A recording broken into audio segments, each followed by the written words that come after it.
Welcome to yet another installment of 5 questions about the Utah Utes. To recap the past week, Utah opened Pac-12 play with a heartbreaking 28-27 loss to Washington State. The Utes will now travel to number 8 UCLA. Joining me as always is Dirk Facer. Dirk, how are you today? I'm doing well. I think I'm doing better than the Utes. Well, let's start with this one.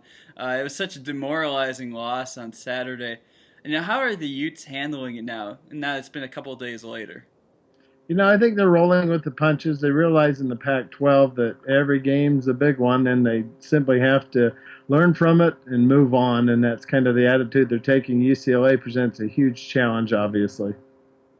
Let's talk about some of the roster moves. We learned yesterday Devontae Booker, who he accounted nearly half of Utah's offensive production on Saturday. What's the plan now for Booker going forward?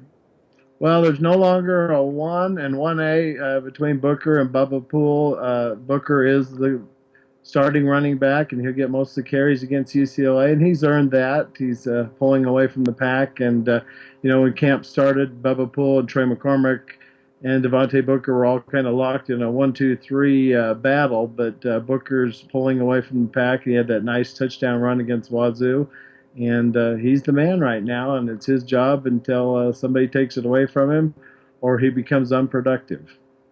What other adjustments are the Utes looking to make, heading into UCLA?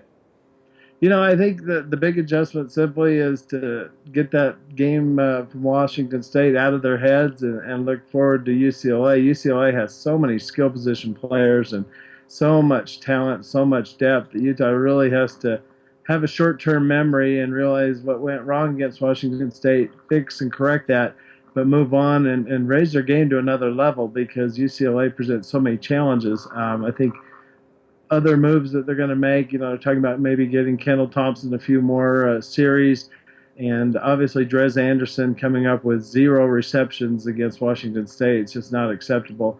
The big thing is they need the passing offense to put some points on the board, and 7 points just isn't going to do it from the offense. The offense really needs to be more productive if they're going to hang with these Pac-12 teams.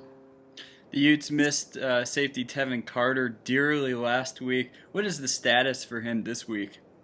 Well, in the secret world of Utah football injuries, we really don't know. Coach Whittingham at his press conference yesterday said that he was hopeful that Tevin Carter would be back, and he said, honestly, as of Monday, he had no idea whether that would be possible, and we're just waiting and going to find out, this week if he's able to practice. You don't practice, you don't play, and that's kind of the key right now. Finally, what does Utah need to do this week in order to bounce back against UCLA? Well, they probably need to find that magic they found against Stanford last year when nobody thought they had a chance and they upset the 5th-ranked team in the nation. This is going to be a little different because they're on the road at the Rose Bowl. UCLA, they didn't really impress people the first 3 weeks of the season, but boy, they laid a whooping on Arizona State, and they're returning home. There's a lot of energy and a lot of passion with their fans. Rose Bowl should be rocking, and it's going to be a very hostile environment, and they've got to catch that magic and just, like I said, get the bad taste out of their mouths. And probably, you could argue and say, boy, they need a quick start, but that quick start didn't help against Washington State. So I'd say consistent play for 4 quarters is probably the key. Well, that wraps up this week's edition of 5 Questions. Thanks again for joining us, Dirk.